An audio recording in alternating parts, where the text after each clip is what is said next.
റബീഉൽ അവ്വൽ മാസം വന്നു. നമ്മളൊക്കെ വളരെയേറെ സന്തോഷത്തിലാണ്.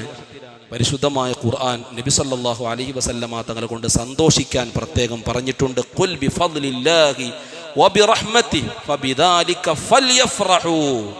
എന്തുകൊണ്ടാണ് റബീഉൽ അവ്വൽ മാസം വരുമ്പോൾ ഇത്ര ആഹ്ലാദവും സന്തോഷവും ലൈറ്റും തോരണങ്ങളൊക്കെ എന്തിനാ?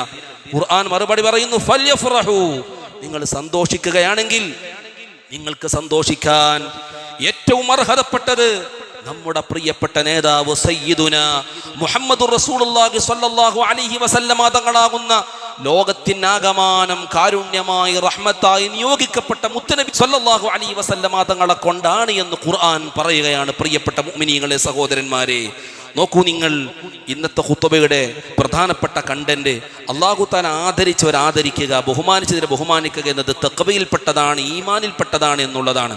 അതിൻ്റെ ഓപ്പോസിറ്റാണ് അല്ലാഹു തആല ആദരിച്ചതിനെ ബഹുമാനിച്ചതിന് അമ്പിയാക്കളാകട്ടെ, മഹാന്മാരാകട്ടെ, റബീഉൽ അവ്വൽ ആകട്ടെ, റമദാൻ ആകട്ടെ, മാസങ്ങളാകട്ടെ, ദിവസങ്ങളാകട്ടെ, വസ്തുക്കളാകട്ടെ, എന്തുമാകട്ടെ, അതിനെ പുച്ഛത്തോടെ കാണലും, അതിനെ അവഗണിക്കലും, അതിനെ നെവർ മൈൻഡ് ചെയ്യലും മിൻ അലാമാത്തിൽ ജുഹൂദി വൽ കുഫ്റാൻ, നിഷേധത്തിന്റെയും കുഫറിന്റെയും ലക്ഷണമാണെന്ന് മഹാന്മാര് പഠിപ്പിക്കുകയാണ്. റബീഉൽ അവ്വൽ മാസം വരുമ്പോൾ യഥാർത്ഥ മുഅ്മിനാണോ സന്തോഷമുണ്ടാകും കൽബിൽ. ഹബീബായ നബി സല്ലല്ലാഹു അലൈഹി വസല്ലമ തങ്ങളെ കുറിച്ച് കൂടുതൽ പഠിക്കാനും പാടാനും ഓതാനും പറയാനും പ്രചരിപ്പിക്കാനും അവിടുത്തെ പേരിൽ ഭക്ഷണം കൊടുക്കാനും തോരണങ്ങൾ കെട്ടാനൊക്കെ ലഭിക്കുന്ന സുവർണാവസരം. വിശ്വാസ ഹൃത്രടയങ്ങളിൽ ഹൃത്രടത്തിൽ വല്ലാത്ത ആനന്ദമാണ്, സന്തോഷങ്ങളാണ് സൃഷ്ടിച്ചുകൊണ്ടിരിക്കുന്നത്. എന്നാൽ ഈമാനില്ലെങ്കിൽ വെറുപ്പുണ്ടാകും. അവർക്ക് ഇത്തരം കാര്യങ്ങളൊക്കെ കാണുമ്പോൾ എന്തെന്നില്ലാത്ത എന്തൊക്കെയോ മനസ്സിനകത്ത് അസ്വാരസ്യങ്ങൾ. പ്രിയപ്പെട്ട സഹോദരന്മാരെ, അള്ളാഹു ആദരിച്ച ബഹുമാനിച്ച വസ്തുക്കൾ ആദരിക്കുക, ബഹുമാനിക്കുക, പരിഗണിക്കുക ഈമാനിന്റെ അടിത്തറയാണെന്ന് പരിശുദ്ധമായ ഖുർആനല്ലേ നമ്മോട് പഠിപ്പിക്കുന്നത്. അതുകൊണ്ട് പ്രിയപ്പെട്ട സുഹൃത്തുക്കളെ, സന്തോഷിക്കാൻ ഏറ്റവും ബന്ധപ്പെട്ടത് നമ്മുടെ വിവാഹ സുദിനങ്ങളോ സൽക്കാരങ്ങളോ മറ്റെന്തെങ്കിലുമൊക്കെ ആഘോഷവേളകളോ അല്ല, മറിച്ച് ഒരു വിശ്വാസിയെ സംബന്ധിച്ചിടത്തോളം, ഒരു മുഅ്മിനിനെ സംബന്ധിച്ചിടത്തോളം സന്തോഷിക്കാൻ ഏറ്റവും ബന്ധപ്പെട്ടത് റഹ്മത്തുൽ ലിൽ ആലമീനായ മുത്തുനബിയാണ്. അവർ മുത്തുനബിയെ കൊണ്ട് സന്തോഷിക്കട്ടെ എന്ന് ഖുർആൻ പറയുകയാണ്. ഒമാ അർസൽനാക ഇല്ലാ റഹ്മത്തൽ ലിൽ ആലമീൻ എന്ന് മറ്റൊരു ഭാഗത്ത് ഖുർആൻ പഠിപ്പിക്കുകയാണ്.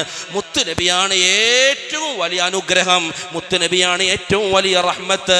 ആ റഹ്മത്ത് കൊണ്ട് നിങ്ങൾ സന്തോഷിക്കണേ എന്ന് ഖുർആൻ എത്ര കൃത്യമാണ്, എത്ര വ്യക്തമാണ്. നബി തങ്ങളെ കൊണ്ട് സങ്കടപ്പെടണമെന്നല്ല, മുത്തുനബിയെ കൊണ്ട് നിങ്ങൾ വേദനിക്കണമെന്നല്ല. മുത്തുനബി നമുക്ക് അഭയമാണ്, തുണയാണ്, രക്ഷയാണ്. അതുകൊണ്ട് പ്രിയപ്പെട്ടവരെ, ആ ഹബീബായ നബി സല്ലല്ലാഹു അലൈഹി വസല്ലമ തങ്ങൾ നമ്മുടെ ഹൃദയത്തോട് ചേർത്ത് വെക്കേണ്ട നേതാവാണ്. ഈമാനിന്റെ അടിത്തറയല്ലേ. അല്ലാഹു സുബ്ഹാനഹു വ തആല വിശ്വസിച്ചാൽ മാത്രം പോരല്ലോ. ഹബീബായ നബി സല്ലല്ലാഹു അലൈഹി വസല്ലമ തങ്ങൾ മുഹമ്മദ് അവിടുത്തെ പ്രവാചകനാണ്, അവിടുത്തെ ദൂതനാണ്, അവിടുത്തെ അടിമയാണ്. ഈ വിശ്വാസം രൂഢമൂലമാകേണ്ടതുണ്ട്, അത് വിശ്വസിക്കേണ്ടതുണ്ട്. നബി സല്ലല്ലാഹു അലൈഹി വസല്ലമ തങ്ങളെ മാറ്റിവെച്ചിട്ടൊരു ഇസ്ലാമില്ലല്ലോ.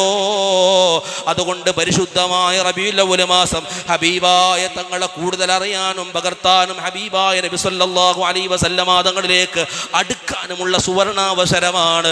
ഉപയോഗപ്പെടുത്താൻ അല്ലാഹു നമുക്ക് തൗഫീഖ് നൽകട്ടെ.